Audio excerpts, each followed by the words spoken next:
সবার ঈদ কেমন কাটলো? সবাই কেমন আছেন? আসসালামু আলাইকুম। অনেকদিন পরে নতুন আরেকটা ভিডিও নিয়ে আপনাদের মাঝে হাজির হলাম। আমি বিক্রমপুর থেকে বলছি। কাছে এবং দূরে যে যেখানে আছেন আলহামদুলিল্লাহ ভালো আছেন আশা করি। আমিও আলহামদুলিল্লাহ ভালো আছি। তো ঈদের পর থেকে আমি শুধু ব্যস্তই ছিলাম। তো আজকে একটু ছুটি পেলাম। আজকে বাবার বাড়িতে যাব, সেটাও আপনাদের সাথে শেয়ার করব। তো এই তো গাড়িতে উঠে চলে যাচ্ছি। তো ঈদের দিন থেকে অনেক ব্যস্ত ছিলাম, বাসায় অনেক মেহমান ছিল, রান্নাবান্না ছিল, তো ওগুলোর ভিডিও আর করা হয়নি, আর এই পর্যন্ত ভিডিও দিতেও পারিনি। তো এখন থেকে আশা করি আলহামদুলিল্লাহ আপনাদের সাথে নতুন নতুন ভিডিও শেয়ার করতে পারবো।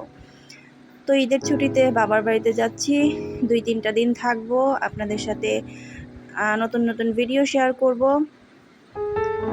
তো ভিডিওটা দেখতে দেখতে যারা এই পর্যন্ত চলে এসেছেন তারা অবশ্যই মনে করে একটা লাইক দিয়ে দিবেন, আর আপনাদের একটা লাইকই পারে আমার ভিডিওগুলো আরও 5 জনের কাছে নিয়ে যেতে।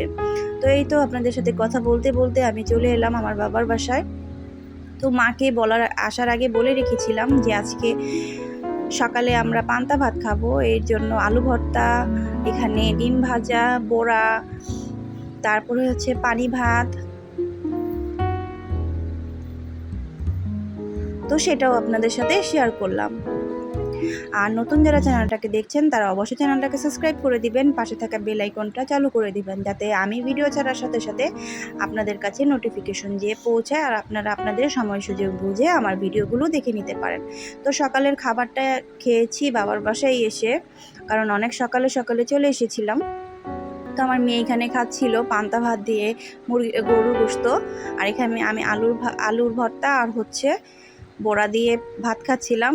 একদম মন ভরে খেয়েছি ভাতটা।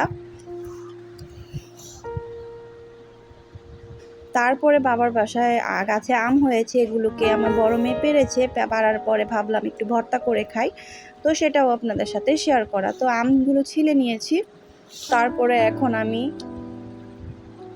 এগুলোকে ঘষে কুচি কুচি করে নিব। আসলে ছোট ছোট আম ভর্তা খেতে ভালোই লাগে, অনেক টক ছিল, তো ভাবলাম আপনাদের সাথে একটু শেয়ার করি, তো সেটাই আপনাদের সাথে শেয়ার করে ফেললাম। কেমন লাগলো? খাবেন নাকি? জিভে জল আসলে কিন্তু আমার কিছু করার নেই। তারপর একটু বোম্বা মরিচ ছিঁড়ে দিলাম। আশা করি সবাই ফুল ভিডিওটা দেখবেন, টেনে টেনে ভিডিও দেখবেন না।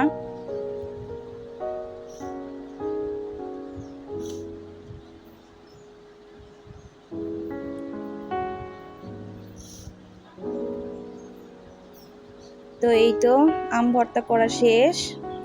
কেমন হয়েছে আম ভর্তাগুলো অবশ্যই কমেন্ট করে জানাবেন। তারপরে এই তো আমরা খাচ্ছিলাম সবাই আম ভর্তা, অনেক টক ছিল। তারপরে মা রান্নাঘরে রান্না করছিল, আমরা পাশে বসে আম ভর্তা করছিলাম আর আমরা খাচ্ছিলাম।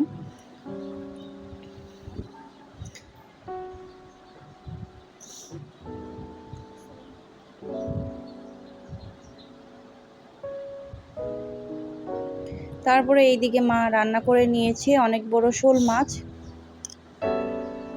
তারপরে দুপুরে খেতে বসে পড়েছি। এই তো একটু একটু করে অনেক কিছু ছিল, তো আমি মা ভাত বেড়ে দিচ্ছিল।